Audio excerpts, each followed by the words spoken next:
قبل ما نبدأ في الجزء الجديد من القصة، أنصحك تتفرج على الأجزاء اللي فاتت واللي هتظهر في القائمة اللي في الآي اللي فوق. وأحب أشكر كل الناس اللي بتدعمني بجد، ودي قائمة بالكومنتات اللي سبتوها لي في الجزء اللي فات، وشكرا جدا ليكم ويلا بينا. وبيقول جون شكلنا مش هنعرف نستكشف بسبب الضباب الكتير دوت، لكن لحسن الحظ في قرية قريبة من هنا ممكن نقعد فيها النهاردة. وبيقول له يانا أنا هسيب لك الأمور دي كلها عشان أنت أكتر خبرة مني فيها. وبيعرفنا جون إن في أشخاص معينين بعد الاستيقاظ الروحي جسمهم بيقدر يتكيف بسرعة مع الطاقة الروحية، وبمجرد الأشخاص دول ما يتم إنقاذتهم بالكامل بيطلق عليهم لقب الخارقين. وإن يان هو واحد منهم. مش بس كده، لأ، ده المصنف الأول الأسطوري كمان. وبينتقل بينا المشهد بعدها الكينج وهي بتتمرن على طاقتها الجديدة اللي اكتسبتها. وبيعرفنا يوزي إن تشينج اكتسبت طاقتها في خلال من 10 ل 15 يوم. وبيسألها إذا كان في أي مستجدات في القرية ولا لأ. وبيعرفنا يوزي إن لما الأختين الاتنين اتعرضوا للهجوم وحصل لهم إصابات، أكيد القرية مش هتعدي الموقف ده مرور الكرام. بس بيكون يوزي مش قلقان في الوقت الحالي، لأن قوته الجسدية زادت وقوته الروحية كمان، وبقى في مستوى ما يقدرش يلاقي فيه من القرويين دول. لكن هو في الوقت الحالي مش عايز يكشف نفسه للبشر عشان مش عايز يبدأ حرب معاهم. وبيبتدي ينشر الضباب في كل حتة حواليه، وبيكون مستوى الضباب كبير جدا لدرجة إنه قادر يغطي مدينة كاملة، ومستوى الرؤية ما بيزيدش عن 4 متر. وبيتسأل يوزي يا ترى مستوى مهارة الضباب لما يوصل للمستوى التالت هتقدر تعمل ايه؟ ان هي دلوقتي في المستوى التاني وغطت تقريبا الوادي كله. حتى الحيوانات اللي بيربيها يوزي متأثرة بالضباب، بس هو عارف ان هم مع التطور المستمر ليهم هيقدروا يتعودوا عليه. وبيفكر يوزي ان المهارة دي بعد ما اتمزجت بالهلوسة هتقدر ينتج مهلة من خلال الضباب. وبيحس بعدها يوزي ان في مجموعة من البشر استرقوا الضباب، وبيكون دولت هم مجموعة المحاربين اللي احنا شفناهم قبل كده. وبيقرروا ان هم ينزلوا يتمشوا على رجليهم عشان العربيات مش هتقدر تعدي ما بين الجبال. وبيأمرهم جون ان هم يعيدوا تنظيم نفسهم. وبيكون الجنود الجدد قليلين الخبرة جدا، وبيفهمهم جون ان الحاجة هتكون عادية، بس اهم حاجة بالنسبة له ان هم يستمعوا للأوامر بتاعته. وبيعرفنا جون ان في اسلحة مخصوصة في العربيات عشان يقدروا يتخطوا الوحوش دي ويقتلوها. ويفهمهم ان هم لازم يكونوا حريصين جدا لان المكان ده فيه وحوش متحولة قوتها الروحية زايدة عن 10,000 نقطة. وبيقول جون للجنود ان هو مش عايز اي حد منهم يتكاسل والا هيموتوا. وبيسمع يان صوت غريب وبيقول لهم الظاهر ان في حد بيبكي في القرية. وبيعرفهم ان هو هيسبقهم عشان يمهد الطريق ليهم ويشوف الصوت ده بتاع ايه. وبينشط يان طاقته بعدها، وبسبب دوت بيتنقل بسرعة رهيبة جدا. وبيحس يوزي ان الاشخاص دول مش اشخاص طبيعيين ابدا، واللي بيحس بيهم بسبب الضباب. ويوزي مش بيكون عارف هل هم هنا عشان ولا عشان خاطر هدف تاني. ويوزي بيسأل كينج هل القراوين استدعوا اي حد عشان يفتشوا الجبل ولا لا، وهي بترد عليه ان هي لسه بتحاول تتحكم في جسمها. وبتعرفه كينج ان هي حاسه بحاجه غريبه جدا، وهي ان روح شياو لينج ابتدت تندمج معاها بسبب ان هي على اتصال بالجسم بتاعها. ويوزي بيكون مستغرب جدا بسبب الموقف دوت. ويوزي بيستنتج ان بسبب الهجوم اللي حصل على شياو لينج جزء من روحها لسه موجود جوه جسمها وبيندمج دلوقتي مع كينج، ولسه مش بنكون عارفين اثر الاندماج ده ايه اللي هيحصل بسببه. وبتكون كينج متوتره جدا، وبيديها يوزي العصاره بتاعته عشان تقدر تتحمل اكتر. وبيكون يان وصل للقريه وبتفقد حاله شياو لينج، وبيسالوا زعيم القريه هل لينج هتقدر تخف وتعيش ولا لا. وبيعرفنا هنا ان هو جه هنا بسبب الاصوات المزعجه اللي كان قاعد يسمعها في القريه، لكن حس بقلق قويه جدا جايه من شياو لينج. وبيعرفنا يعني ان الناس اللي بتتعرض للعقاز بتبقى حاجه من الاتنين، يا اما بتبقى في فتره وجيزه جدا، يا اما بيقعدوا فتره طويله لدرجه ايام وليالي بيتعذبوا. وان شياو لينج عندها ألفة نادره جدا مع عنصر اللهب. وبيخرج يان جرعه لتنشيط الطاقه الحيويه. وبيروح بينا المشهد بعدها ليوزي اللي ادى العصاره بتاعته الكينج. وبنعرف ان كينج دلوقتي في مستوى الدخول الخامس. وبيعرفنا ان يوزي ان الاستعمال متتالي جوهر الروح مش بيقدر يأثر على نتيجة الاختراق. وبتحس كينج بصداع كبير جدا بسبب ان روح شياو لينج بتندمج معاه بصعوبة. وفي نفس الوقت ده بيكون يان بيدي الجرعة لجسم شياو لينج، وبيبتدي جسم شياو لينج يتنشط بطاقة كبيرة جدا. وبتحس كينج ان في طاقة مجهولة بتقوي جسمها بشيء، ومن كتر الطاقة اللي بتبقى موجودة في جسم شياو لينج بتظهر في الغابة كلها. وبتكون مجموعة المحاربين مصدومين جدا من الشكل اللي هم شايفينه. وبيظهر المشهد اللي بتفوق فيه شياو لينج بعدها، وبيكون اهل القرية كلهم مش مصدقين اللي حصل دوت. بس اكتر واحد بيكون مصدوم هو يان، لانه حس ان الاستيقاظ بتاعها كان سريع جدا، وده معناه ان التقارب بتاعها بعنصر اللهب كان قوي جدا. لكن في الحقيقة بتكون كينج هي اللي قدرت تتحكم في جسم شياو لينج بالكامل، وبيأمرها يوزي انها تفضل تتحكم تتحكم في الجسم عشان تقدر تتكيف معاه وكمان تختلط بالبشر. وبتطيع كينج اوامر يوزي بشكل كامل، وبيروح بينا المشهد بعدها لاهل القريه اللي بيكونوا مبسوطين جدا وقاعدين يعملوا احتفالات بسبب ان شياو لينج فات. وبينضم للحفله دي كمان مجموعه المحاربين اللي بيكونوا وصلوا القريه. وبصوا يا جماعه عشان ما نتلخبطش ما بين شياو لينج وشوي كينج، لا فاحنا هنقولها بما بعد كلها على بعضها شياو وبس. وبتفتكر شياو كلام يوزي ان هو بيقول لها لازم تختلطي بالبشر وحاولي ما تزوديش دافع الشك عندهم. وبتبتدي شياو تسال يان بعدها انتوا ايه اللي جابكم هنا بالظبط. وبيعرض النظام بعدها اسم يان بالكامل ليوزي، وبيعرفوا يعني ان في وحوش في الجبل هم قدروا يوصلوا له عشان كده بتقصوا على الموضوع. وبتعرفوا شياو ان هي ما شافتش اي وحوش متطوره في الوقت السابق، اكيد انتوا غلطانين. وبيعرفوا يعني ان في قمر صناعي بيحس بالطاقه الروحيه الخاصه بالوحوش وهو اللي اداهم الاحداثيات دي. وبيعرفها ان دور المحاربين ان هم يشوفوا الوحوش دي اماكنها فين عشان يقدروا يحددوا نطاق الخطر بتاعها. وبيحس يوزي بالخطر بسبب القمر اللي بيستشعر الطاقه الروحيه. وبيأمر شياو ان هي تسالهم عن الطاقه الروحيه دي بالظبط القمر بيحس بيها ازاي. وبيعرف يان شياو ان لما بتبعد عن مكان معين ما بتقدرش تستلم اي بيانات منه، عشان كده كل منطقه ليها قمر صناعي خاص بيها. وبيعرفنا يعني ان بعد ما القمر الصناعي بيديهم الاحداثيات مجموعه من المحاربين بيروحوا لو في المكان ده وجواه سكان بيبتدي الهجره بعيد عنهم. بعد كده بيشوفوا اذا كان المكان ده فيه وحوش ولا لا، ولو ما فيهوش وحوش بيبقى المكان الاحداثيات دي عباره عن خلل بيئي. وبيعرف يوزي بعدها ان الاقمار الصناعيه ما قدرتش تكتشف وجوده بشكل كامل وعشان كده هو لسه في السيف سايد. وبيظهر له اشعار بعدها من النظام ان استعمال الضباب الروحي يخول لك اخفاء وجودك ووجود اي كائن كمان فيه. وبيقرر يوزي ان هو يهتم بمجموعه المحاربين اللي جايين يستكشفوا الموضوع. وبيحاول يوزي ان هو يحط خطه عشان يتجنب التعامل مع البشر عشان ما يكتشفوش وجوده في الوقت الحالي، لان البشر لو اكتشفوا وجوده في الوقت الحالي مش هيكون قدامه غير ان هو يخش معاهم في حرب شامله. وبينتقل بينا المشهد لتاني يوم بعدها في القريه، وبيطلب يعني من زعيم القريه ان شياو تيجي معاهم. وبيعرفوا القريه انه هيعرض الامر على شياو لكنها ترجع معاهم للمدينه ما يعرفش اذا كانت هتوافق ولا لا. وبيعرفوا يعني ان هم يستكشفوا الغابه في الوقت الحالي بعد كده يرجعوا يتقابلوا تاني. وبتكون شياو بتتجسس عليهم وسمع كل الاخبار ديت بالتفصيل. وبيروح مجموعه المحاربين للاحداثيات اللي اداها لهم القمر الصناعي، ويوزي بيكون عارف المعلومات دي كلها واماكن التحركات بتاعتهم من شياو. وبيكون قادر يحس بمجموعه المحاربين بشكل كامل بسبب الضباب اللي هو جاي من طاقته الشخصيه. وبيبتدي مجموعه المحاربين بعدها ان هم يتوجهوا للاحداثيات ويتعمقوا في الغابه. وبيحس يعني ان الضباب ده مش طبيعي ابدا. وبيبتدي مجموعه المحاربين المبتدئين ان هم يشتكوا من الضباب لان هم مش قادرين يشوفوا بعض اصلا، وان هم كمان فقدوا اثر طريق العوده ومش هيقدروا يرجعوا ومش عارفين اصلا هيعملوا ايه دلوقتي. وبيستكشف يان مكان الاسرى اللي كان سايبه قبل كده. وبيحس ان هم بسبب الضباب دوت بيدوروا في اماكنهم مش بيتحركوا اصلا. وبنشوف مجموعه الوحوش اللي ابتدى يربيها يوزي بتعمل ايه فيهم. وبيحس يعني ان الوحش اللي قوته تخطت ال17000 هو السبب في الضباب دوت، وان الهدف من الضباب دوت ان الوحش يستخبى جواه. وبيحس يوزي من خلال الضباب بكل الفرق. وبيحس ان يان بصيرته عاليه جدا. وبيعرف يعني ان الضباب ده بيسبب لهم الهلوسه عشان كده هم قاعدين يلفوا في مكانهم. مش كده بس، ده بيحس كمان ان الضباب ده مجرد رساله تحذيريه من الوحش. وبيكون يوزي متعصب جدا لانه رغم انه بعت لهم الضباب عشان يحذرهم لكن هم مكملين برضه. وبتفضل مجموعه المحاربين يتعمقوا في الغابه ومش بيكونوا عارفين ان هم دلوقتي متواجهين ناحيه الفخ اللي عامله يوزي. وبيقول واحد من المحاربين المبتدئين المكان كل ما توغلوا فيه اكتر كل ما بقى مخيف اكتر واكتر. وبيسمعوا بعدها صوت وحش بيزمجر عليهم، وكل الجنود بيتراقبوا بيجهزوا اسلحتهم عشان المعركه. وبيحاول القائد جنون ان هو ينظم صفوفهم بسرعه. وبيقول بينه وبين نفسه ان الضباب كتير جدا لدرجه ان لو في قطيع من الذئاب حصرهم هم هيموتوا يعني هيموتوا. وبيلاحظ جون ان في حد باصص له من الضباب وبيهجم عليه زي بالرياح بسرعه عاليه جدا. وبيتصدم جون من اللي بيحصل له حرفيا، وكل الجنود بتتصدم من المنظر ده بيكونوا مش عارفين هيعملوا ايه. ويان اول ما بيبص على الموقف بيعرف ان الذئب ده مش طبيعي وان الذئب ده تم انقاذه بالكامل. وبيبتدي مجموعه من الجنود ان هم يصوبوا على الذئب بعيد عن القائد بتاعهم، لكن جلد الذئب بيكون قوي جدا. مش كده وبس، ده كمان الرصاص بيرتد على الجنود كلهم. وبيغضب يان جدا وبيحاول يهجم على الوحش، وبسبب قوته العاليه بيصيب الوحش بسرعه وبقوه رهيبه جدا. وبيمسك قائد المجموعه وبينقذه من فك الوحش. ورغم ان الوحش بيفقد وعيه لحظيا الا انه بيرجع تاني بسبب الاكسير اللي كان بيديهوله يوزي. وبيرد الهجوم بسرعه على يان. وبيتصاب يان من الهجوم الخاطف اللي عمله ذئب الرياح. وبيرجع بعدها ذئب الرياح عشان يختفي في الضباب من تاني. وبيتصدم يان من اللي عمله ذئب الرياح. وبيحس يان ان الضباب اللي حواليهم ده مش ضباب طبيعي، لا ده ضباب عنده وعي شخصي. وبيظهر بعدها حيوان السلبندر في ارض الماء. وبيتخض مجموعه المحاربين من كميه الوحوش اللي قاعده تهجم عليهم واختلافها. وبيكون حيوان السلبندر بتاعنا غضبان جدا منهم وبيهجم عليهم الوحش وبيصيبهم اصابات كبيره جدا. وبنفهم ان أي وحش قوته ما بين 4000 و6000 نقطة القنابل والرصاص مش بيأثروا فيه. مش كده بس، لا دي كمان الوحوش اللي بتتطور لمستويات أعلى من كده ممكن تبقى خطر على مدينة كاملة، أو بيأمرهم جون إن هم يجيبوا الرصاص مخترق الدروع عشان يقدروا يتصدوا للوحوش ديت. وفعلا بيتجهز الجنود بالأسلحة وبيضربوا النار عليه، أو بيحس حيوان السلبندر بالخطر بسبب الغريزة بتاعته، أو بيكون الهجوم قوي جدا لدرجة إن ده بيكون بشع حرفيا. أو بيتصدم جون بعدها من المنظر اللي هو شايفه، قطيع كامل من الذئاب المتحولة اللي بتحمي حيوان السلبندر، وبيكون مصدوم جدا من الموقف دوت. أو بيتفزع الجنود جدا من المنظر اللي هم شايفينه، إن حتى الرصاص المخترق للدبابات ما عملش منهم حاجة. مش كده وبس، لا ده بدل ذئب واحد بقى في قطيع كامل. أو بيحس جون خلاص إن دي النهاية بتاعته، وقطيع الذئاب بيكون قوي جدا وكمان بينشط طاقته. أو بيقوم يان بعدها وبيأمر الجنود كلهم إن هم ينسحبوا وهو هيتصرف مع القطيع دوت. ويان بيكون غاضب جدا وبينشط كل طاقته حرفيا. أو بينتقل بينا المشهد بعدها ليان ومجموعة المحاربين وهم بيكونوا خلاص مش قادرين وابتدوا ينسحبوا فعلا من أرض المعركة بنجاح. أو بيحكي لنا يعني إن حيوان السلبندر ما استعبوش في حاله أبدا وفضل يستهدفه هو بشكل مخصوص، لكن حيوان السلبندر برضه اتصاب بإصابات بليلة جدا بسبب الرصاص المضاد للدروع. وجون بيكون متعصب جدا لأنه خسر 6 من أفضل الناس اللي عنده. أو بينسحب الفريق بالكامل من المهمة دي مع الجثث اللي شايلينها على كتافهم. أو بتكون دي خطة يوزي أصلا كلها عشان ينسحبوا وما يقدروش يقربوا منه وما يعرفوش هويته الحقيقية. وبيعرفنا يوزي إن الهدف الأساسي بتاعه كان هو يقتلهم، بس تراجع عن الفكرة دي لأن ده معناه إن في ناس تانية تستكشف المكان، وإن أهم حاجة دلوقتي بالنسبة ليوزي هو العنصر الوقت، لأن هو كل ما اتطور كل ما بالنسبة له بقى خلاص مستواهم أضعف منه بكتير ومش هيشكلوا مشكلة بالنسبة له. أو بيسأل يوزي شياو إيه اللي بيحصل دلوقتي معاها. أو بتعرفوا شياو إن الجسم اللي هي بتتحكم فيه دلوقتي هو راح مع مجموعة المحاربين بسبب الطلبيان، بما إن الفريق انسحب فهي دلوقتي رايحة معاهم للمجمع بتاعهم في المدينة. أو بيطلب منها يوزي إنها تفضل في الجسم ده من هنا ورايح وإنها تبلغه بكل حاجة جديدة. وبنفهم إن يوزي اكتسب ميزة عظيمة جدا بما إن شياو أنقذت القدرة العنصرية بتاعتها في الجسم دوت، وإن أفضل حاجة ليه دلوقتي إنه يستغلها كجاسوس ليه ضمن صفوف البشر. وبيتصدم راس جسم شياو مرة واحدة، وده لأنها بتكون نامت من كتر التعب. وبنفهم إن شياو وصلت لأقصى طاقتها إنها تقدر تتحكم في الجسم البشري دوت. وبنفهم إن حد شياو هو 15 ساعة بس عشان تقدر تتحكم في الجسم دوت. وبيقرر يوزي إنه يدي شياو الإكسير بتاعه بشكل مستمر عشان الفترة دي تزيد. وبنفهم إن تأثير الإكسير بتاع يوزي مش بس بيغذي روح شياو، لا ده كمان بيزود معدل تطورها. وبترجع مجموعة الحيوانات بعدها ليوزي. وبيكون حيوان السلبندر متصاب إصابات كتيرة جدا، إن هو خلاص يعني بيطلع في الروح. وبيحس يوزي إن هو خلاص طلع كل طاقته في المعركة عشان كل الإصابات اللي كانت فيه ديت خطيرة جدا. أو بيكون حيوان السلبندر حتى مش قادر يقف. أو بيستنتج يوزي إن هو لو اداله الإكسير دلوقتي وشافاه جسمه هيتدمر بسبب قوة الإكسير. أو بيقرر يوزي إنه يعالجه بطريقة مختلفة جدا. أو بيمد الجذور بتاعته بعدها لأقرب بحيرة موجودة ليه. أو بيستخدم الجذور بتاعته عشان يبتدي يحرك الحجارة اللي حوالين البحيرة. أو بيشق طريق البحيرة ليه. أو بيصنع بعدها بحيرة كاملة للحيوانات. أو بيحط العصارة بتاعته في البركة ديت عشان يخففها شوية. أو بتنور البركة بشكل كبير جدا بسبب الإكسير بتاع يوزي. أو بنفهم إن يوزي عمل كده عشان يقدر يخفف الإكسير بتاعه ما يكونش ليه ضرر كبير جدا على جسم الناس المصابة. والحيوانات بتتصدم من شكل البركة حرفيا. أو بيعرفهم يوزي إن دي هتكون المكافأة بتاعتهم. أو بتبتدي إصابات كل الحيوانات اللي كانت في المعركة إنها تخف بشكل مستمر، ورغم إن يوزي حط نقطة واحدة بس من الإكسير اللي برضه لسه ليه نفس التأثير الشافي عليهم كلهم. أو بنفهم إن طاقة يوزي كل يوم بتزيد عن اللي قبليه بسبب إن الجذور بتاعته بتمتص الطاقة من الأرض. أو بنفهم إن في خلال 10 أيام بس كل الجذور بتاعت يوزي سمكها زاد. لا مش كده وبس، ده كمان كل حاجة تحت الأرض بقت مليانة بالجذور بتاعته. أو بينتقل بينا المشهد بعدها لمكان المدينة اللي فيه يان. أو بيكون وصل هو وشياو. أو بيكون ده اسمه معهد الأبحاث الغير الاعتيادية. أو بيكون في حد مراقبهم من المبنى دوت. أو بيكون دوت رئيس مبنى الأبحاث. أو بيشرح له يان كل اللي حصل في الغابة حرفيا. أو بيشرح له كمان عن الضباب والهلوسة اللي حصلت لهم. أو بيأمر الزعيم يان إنه يحط الوادي كله والغابة والجبل بالكامل في نطاق التحذير الأصفر، ولو في أي حاجة جدت غير طبيعية بيقوم بترقية النطاق دوت للنطاق الأحمر. أو بيأمره الزعيم إنه يقول له كل حاجة بخصوص البنت اللي جابها. أو بيعرفه يعني إن شياو فتاة موهوبة جدا وتقاربها مع عنصر النار قوي جدا. أو بيشرح لنا يان بعدها إن المنطقة هي الأماكن اللي بيعيش فيها البشر بشكل آمن، وإن المنطقة الصفراء هي الأماكن اللي بيكون فيها خطر والأفضل أنت تاخد حذرك بشكل كامل منها. أو بنيجي للمنطقة الأخيرة المنطقة الحمراء، ودي بتحتاج إشراف كامل بشري وبكل الأوقات لازم يتم قمعها دايما. وفي مناطق في العالم تركيز الطاقة فيها كان صعب جدا إن يخش أي بني آدم زي مثلث برمودا مثلا. وبالشكل ده يوزي بيكون نجا بالكامل لأن المنطقة اللي هو فيها تم تحديدها على إنها منطقة صفراء، يعني مجرد الحذر منها لكن مش هيكون فيها أي تشديد للقوى البشرية. وبيروح بينا المشهد بعدها لحيوان السلبندر، وبنفهم إنه بقى في المبتدئ الرتبة الثامنة. وكمان الذئب زئبق الناري وصل للمستوى الثامن، وبيكونوا هما الاتنين دلوقتي في تمرين مواجهة مع بعض. والزئبق الناري بيديله كف يرزعه في الأرض حرفيا، وشياو والروحية وكل الحيوانات بيكونوا مبسوطين جدا وقاعدين يسقفوا له. هو بيخسر حيوان السلبندر المواجهة ديت، لكن بيكون تمرين مفيد جدا ليه. وبيجي قطاع ذئاب الرياح بعدها وهو بيصطاد الحيوانات ليوزي عشان هو اللي يقتلها، وبالشكل ده يكسب نقاط. هو بيقتل ليوزي الحيوانات فعلا بالفروع بتاعته. هو بيظهر له اشعار: قتلت خنزير بريا متحول 30 نقطة ترقية، قتلت فار متحول 20 نقطة ترقية،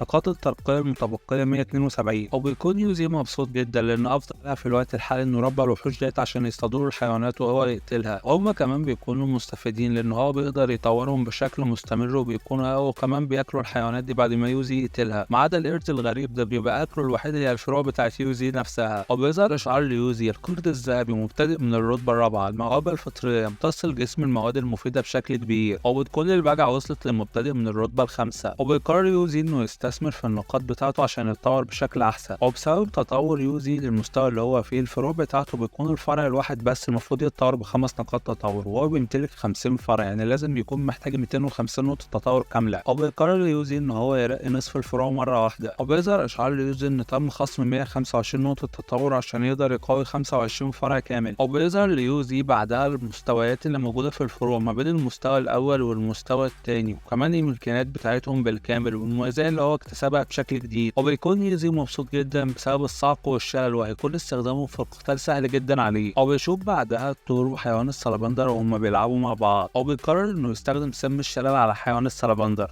السلبندر من ضربة واحدة بس، ويوزي بيكون فرحان جدا من الإصابة ديت، لكن حيوان السلبندر بيقوم بعدها بثانية واحدة وكأن مفيش أي حاجة حصلت حرفيا. ويوزي بيكون غضبان جدا لأنه حاسس إن النظام ضحك عليه حرفيا، بس مش بيكون ده اللي حصل فعلا. وبتضحك شياو بعدها وبتقول له: شكلك مش عارف حاجة عن حيوان السلبندر. وبتعرفنا شياو ان حيوان السلبندر بطبعه مقاوم للسموم، بما انه تم انقاذه بمستواه الحالي دلوقتي فالسموم مش هتقدر تاثر عليه اصلا. هو بيسالها يوزي بعد اذا كان في اي مستجدات مع البشر ولا لا. هو بتعرفوا ان هما بيعاملوها معامله كويسه، وان هما كمان ناويين يضموها لمركز التطور الروحي، بس هما يعملوا شويه اختبارات ولو فشلت فيهم هترجع تاني. هو بيعرفنا يوزي ان انقاذ جسد شياو لينج بسمة عنصر النار، وانقاذ شياو كينج كمان الموهبه الروحيه بتاعتها. وفي المستقبل الاثنين عندهم نفس الموارد ونفس القوه، مع جوهر روحه كمان هتكون حاجه مميزة جدا، وانها مع الوقت هتتحول لوحش حرفيا، وحش عنده قوة البشر وقوة الوحوش. وبيعرفها يوزي انه هيفضل يديها العصارة بشكل ثابت عشان تجتاز الاختبار دوت، وانها لازم ما تسمحش لاي حد حرفيا انه يقف في طريقها، وده امر مش طلب. وبتقلب شياو والشاو بتقول له: اعتبره حصل يا معلم. وبنتقل بينا المشهد بعدها لمركز ابحاث الطاقة الروحية، وبتكون شياو بعدها بتتقدم عشان تشوف الاختبار اللي هم يعملوه لها. وبيشرح لها يعني ان في مجموعة كبيرة جدا من الناس ايقظوا قوتهم الروحية، والمكان ده موجود عشان يدرس الطاقة الروحية، بس دي حاجة بس من ضمن الحاجات الكتير اللي المفروض يعملوها. وان اهم حاجة دلوقتي ان هم يدربوا البشر الخارقين اللي قدروا ان هم ياخدوا قوتهم فعلا. او بيكون مركز الابحاث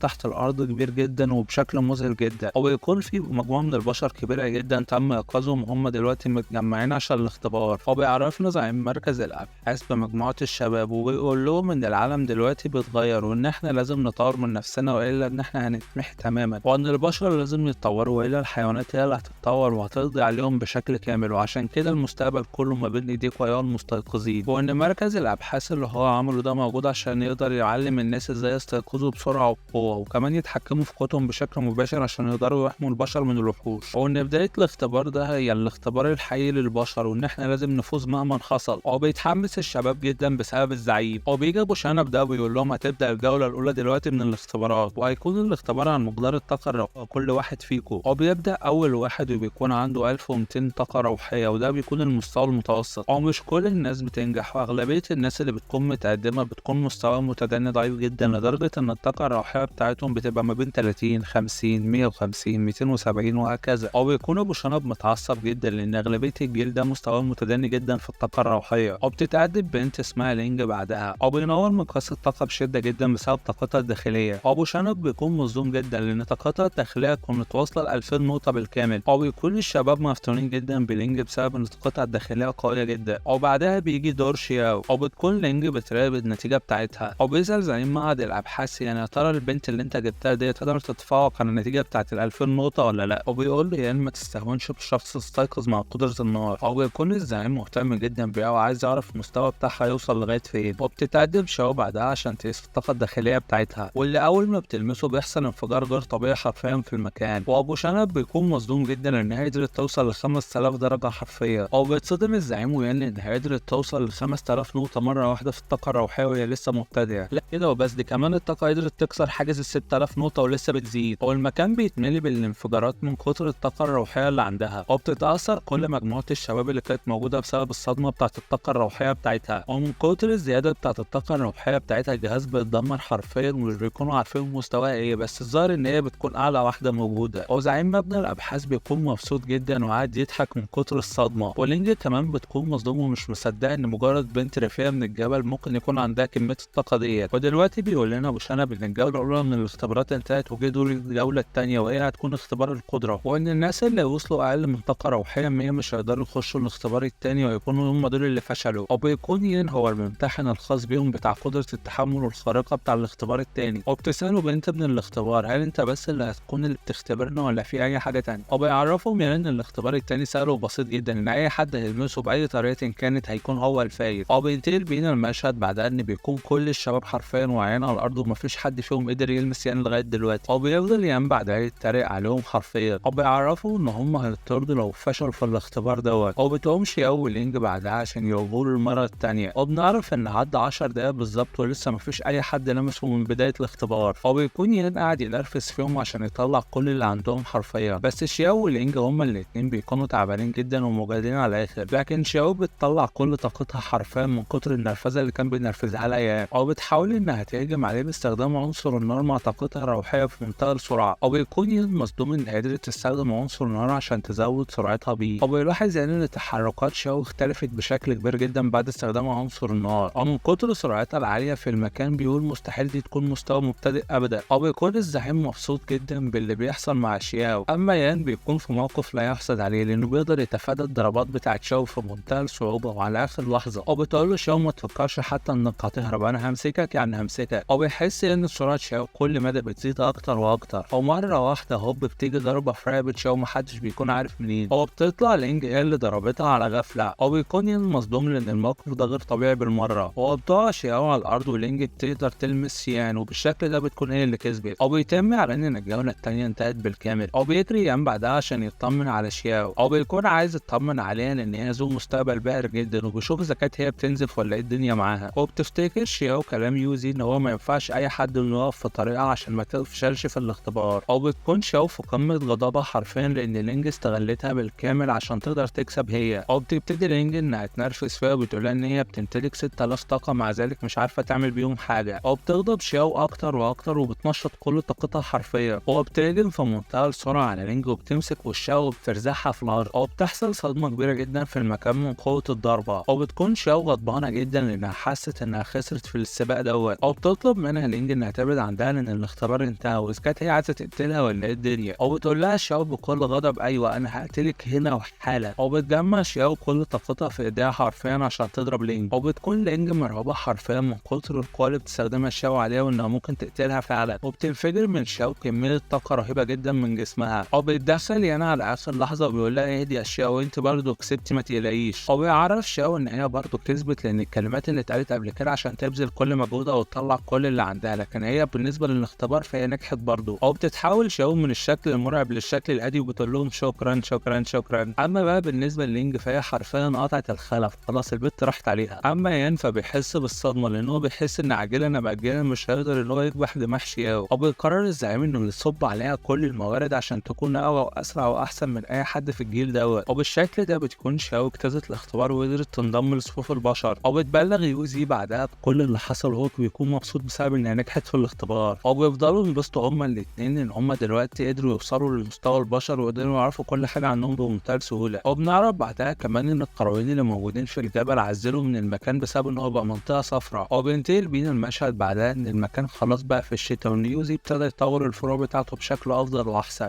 بنفهم من المشهد اللي بعد كده ان في وحوش قدرت توصل للمستوى، والمستوى ده مش بيكون اي حد يوصل له، مستوى بيكون عالي جدا، وبنعرف ان الفترة اللي جاية اللي هيمر بيها يوزي هتكون صعبة جدا عليه. بس لغاية هنا بينتهي الجزء بتاع النهاردة، وما تنساش تشترك في القناة وتفعل زر الجرس عشان يوصلك كل جديد، وشكرا جدا لكل اللي دعموني.